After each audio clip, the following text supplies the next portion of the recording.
Good morning, ma'am. Good morning, sir.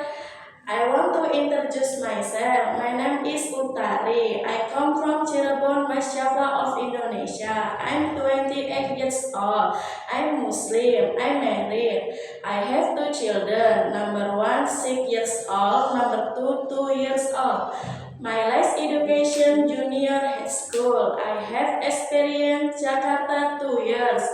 From 2022 until 2024. My job are take care children, cleaning the house and cooking.